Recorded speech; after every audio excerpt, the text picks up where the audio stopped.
go.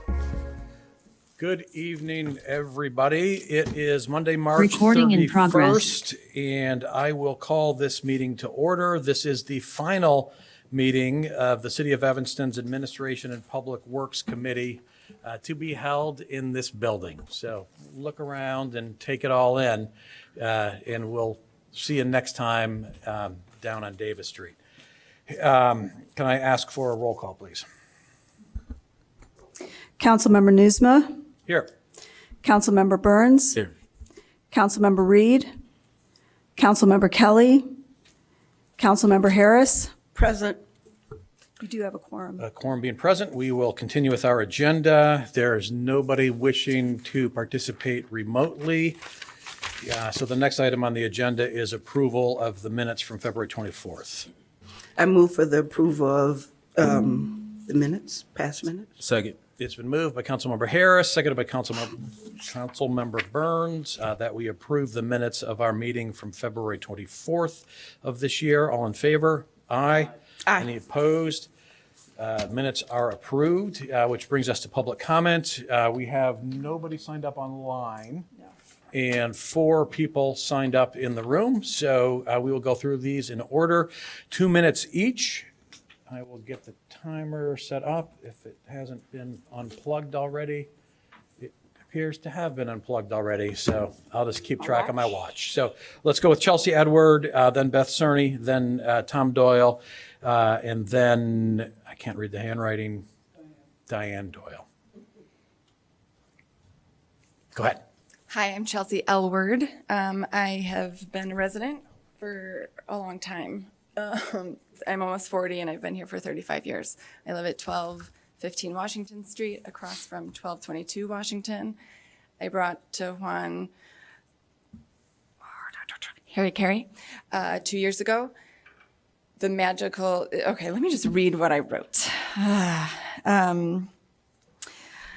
When I saw the sale sign go up across the street, I was like, okay, I've lived here forever. I know that no developer's going to buy this. I know no family can afford to buy the land to then build a house on a small lot that then would have to go in front of you guys to say, hey, zoning, sorry, I need this.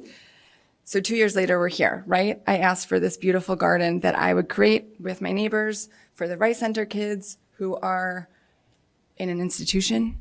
And I know I'm beating hard on this, but I was also in an institution when I was a minor, and it sucks. And being able to walk down our street on our block to go to a magical place, I know it's not making sense, but it's very beneficial.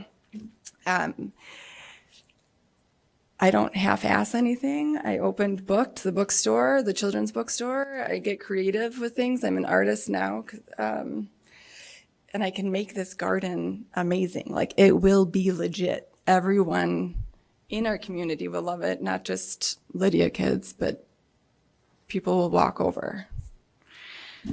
That's all. So I'm asking, can the council, can we just take some time to not pass this through to sell it for a one-family house? Because I'd like to benefit more children than, that's not even, I don't want to go there. I just want to help people institutionalized. That's all. Okay, thank you. Thank you.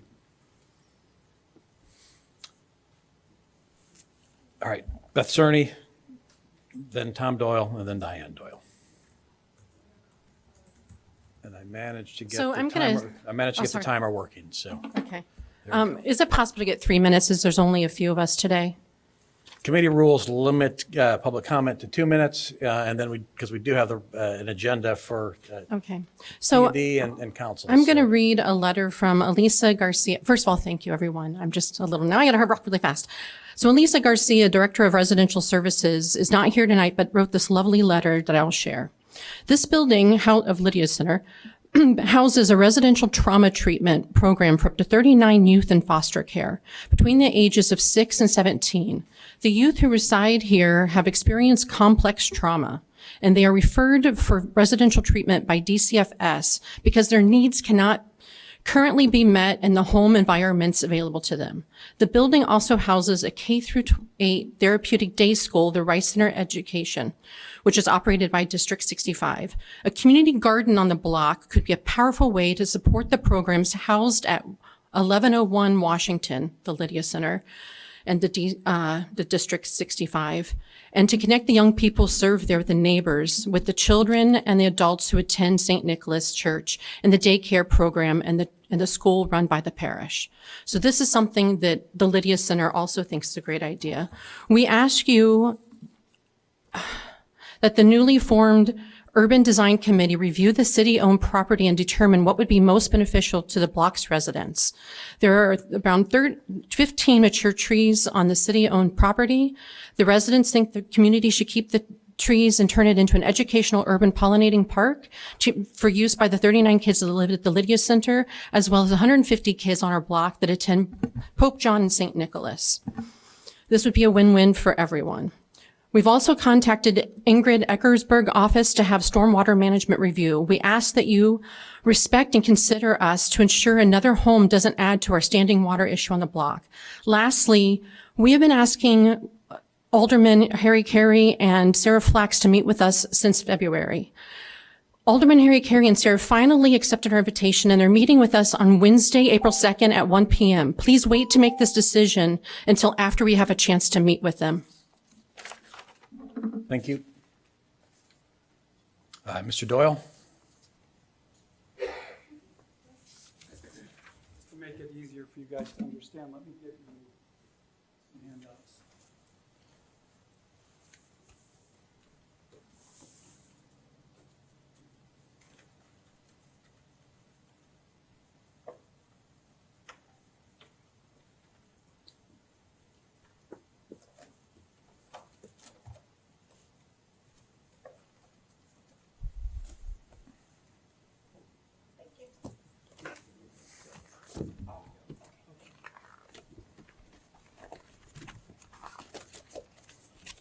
If for some reason Diane doesn't make it, could I have her 2 minutes?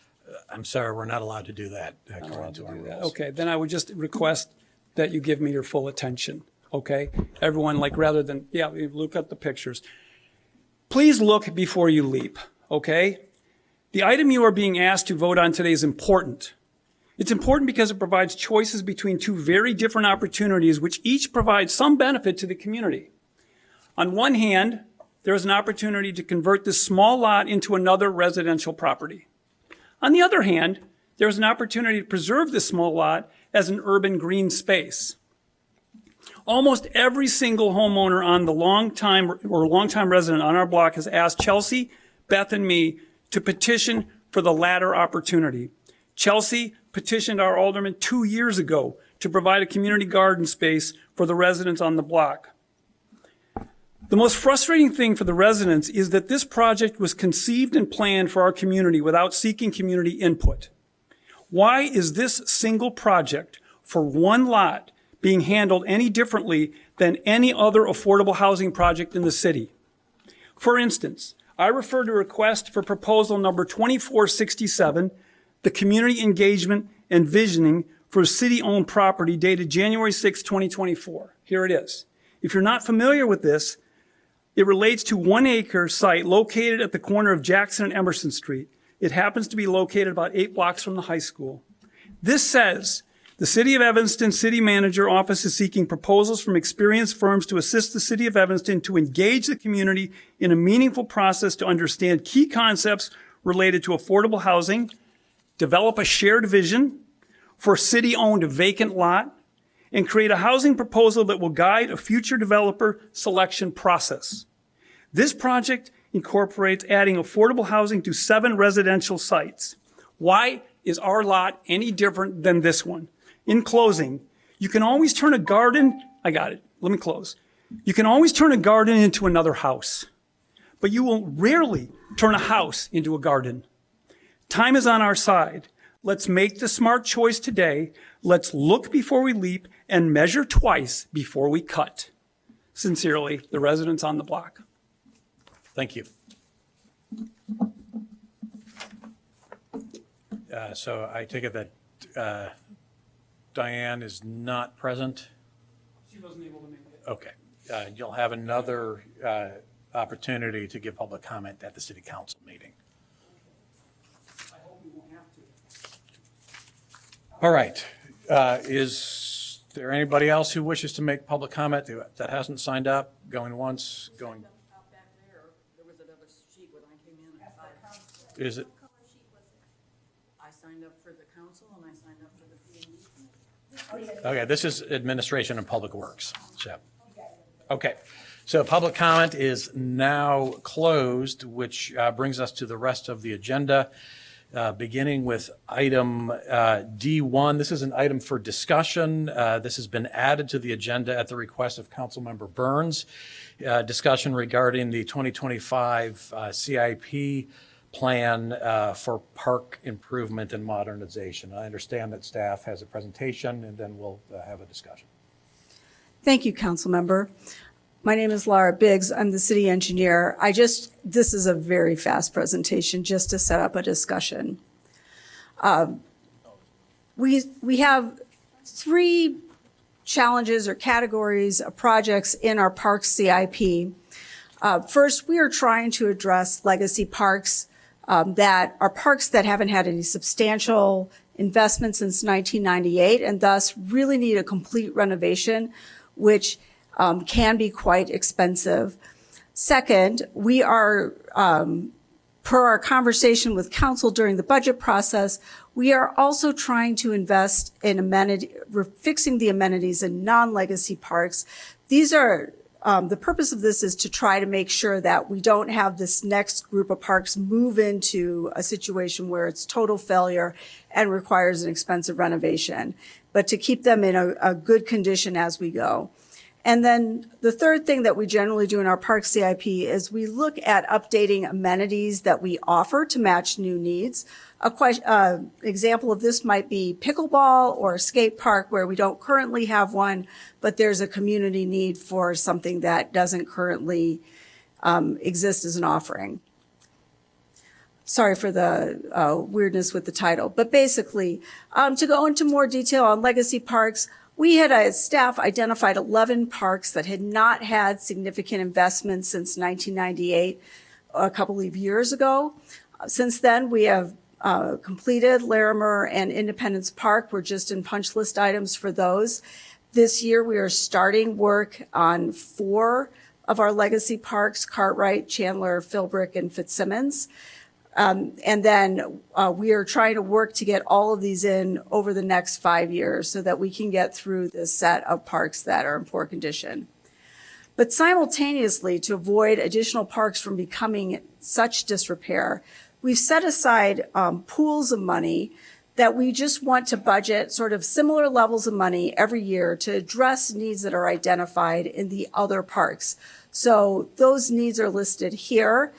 These are generally, our goal is to work and keep similar funding levels every year, or maybe increase them by inflation so that we can get to just having regular investment in our park system without seeing catastrophic failures that are widespread in our parks. And so this year— This page is not the legacy parks. This is not. Okay. The goal of investment in modernization is to not spend it in legacy parks, but to deal with parks that haven't reached that point, but have a significant failure in 1 or 2 amenities. We have, from that, where we are with this money from this year, I provided some information in the memo. Basically, as staff in the fall complete their playground inspections, and then a little bit during the winter and spring, that gets updated with what's going on. We then identify sort of where this needs to be spent to have the best value. And so those tables are in the memo. I have them on the slides, but I wasn't planning on going through them unless we have a specific question. But based on that, over the winter, we have identified how we plan to spend that funding, and that's what's included in our memo. And with that, I'm happy to take any questions or if you have any comments. More process related, just wanting to know, do we need to take action on this to make it official, or is this something that staff has that we've already given them the authorization to allocate the money as they see fit?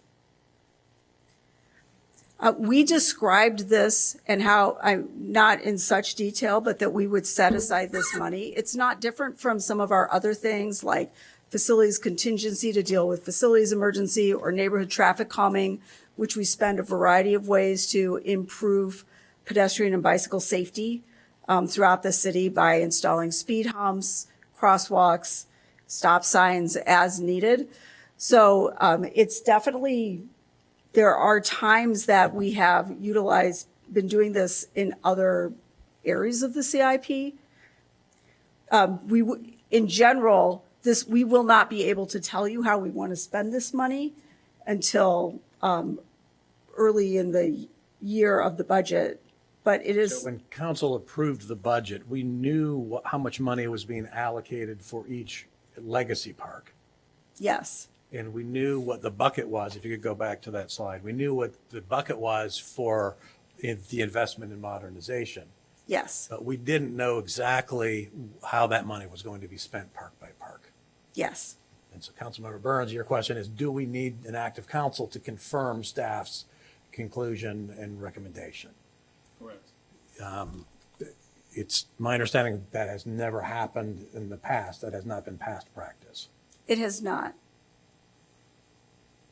Which is to say, I'm not trying to circumvent what the city council wants to do. It just has not been done that way. No, and just to give some context, we had a Twigs Park improvement meeting, and 2 Parks Board members joined the meeting, and towards the end, questioned whether or not any of the CIP funding should go towards Twigs Park.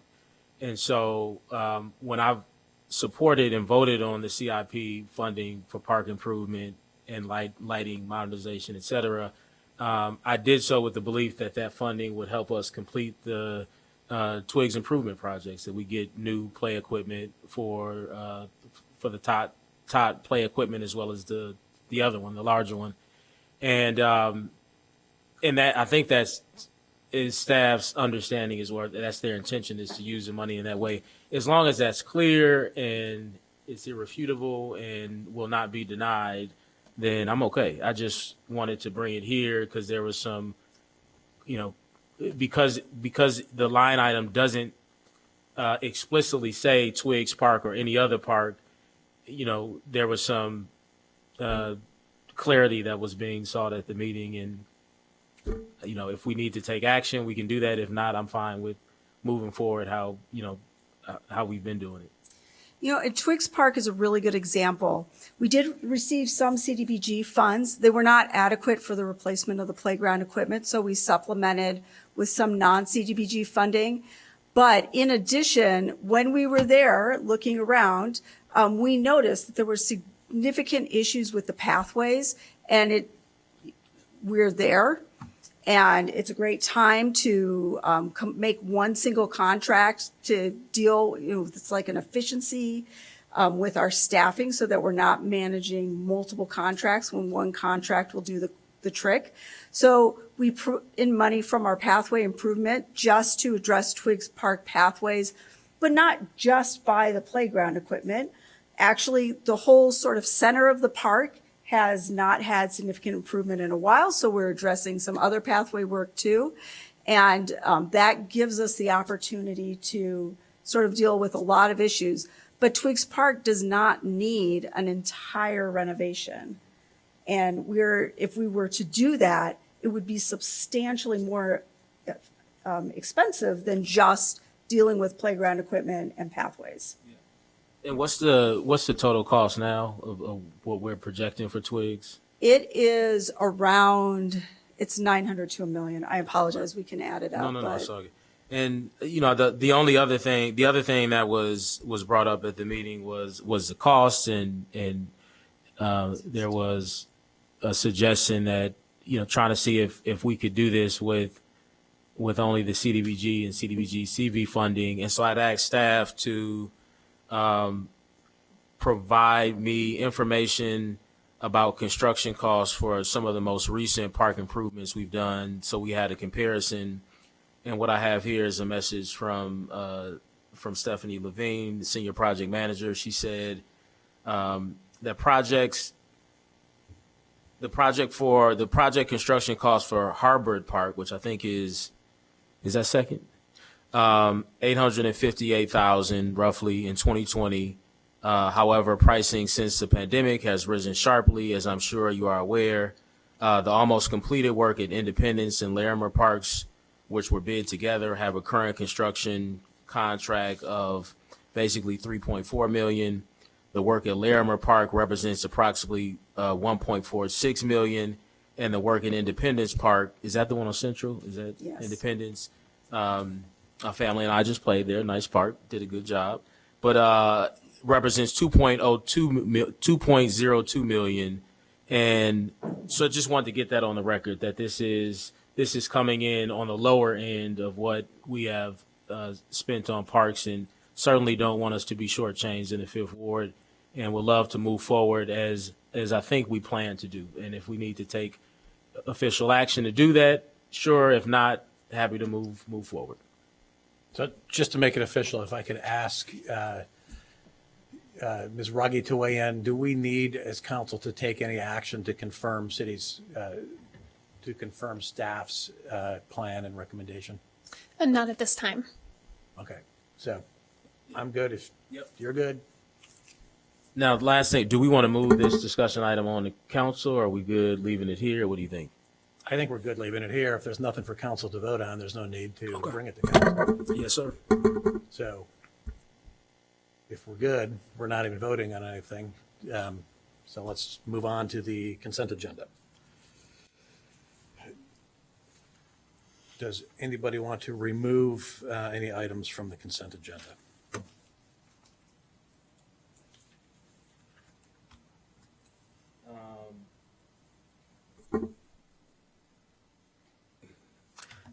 I just want to say that, so for A16, I would imagine Councilmember Hedekadis is here or plans to be here. So, going to move it forward because I want to obviously hear his input. I don't think we have what's in the packet. We've received some presentation, but I'd like to give him an opportunity to weigh in on this.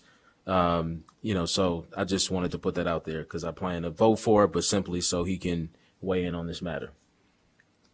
Great. So if nothing is being removed from the consent agenda, the chair will entertain a motion.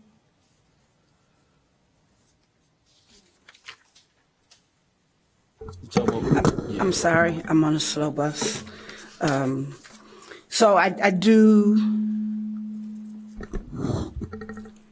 want to talk about A16, but I do want our colleague here to have that discussion to make sure we're understanding. I hear you guys. I'm in favor of it, but I still want to understand the conversations that were had before. And is there is there some way we can do all of this together, right? Is that part of the program? So our fellow colleague is not here. I don't know about the intro and action. I'm struggling with that one. A16. We're discussing the consent agenda. At this point, nothing has been removed, although there's been some discussion about item A16, and let the record reflect that Councilmember Reed is now present. So understanding that everything on the consent agenda will come again to council, we'll have an opportunity to discuss it with the full council present then. I will ask somebody to make a motion on the consent agenda. I'll move the consent agenda in its entirety. It's been moved by Councilmember Reed, seconded by Councilmember Burns. Is there any discussion? Seeing none. All in favor, say aye. Aye. Any opposed? The ayes have it. So the consent agenda is approved. And with there being no further business to come before this committee, I will adjourn this final meeting of the Administration and Public Works Committee meeting in the illustrious 2100 Ridge Building. And Planning and Development Committee will start in 5 minutes. Thank you, everybody.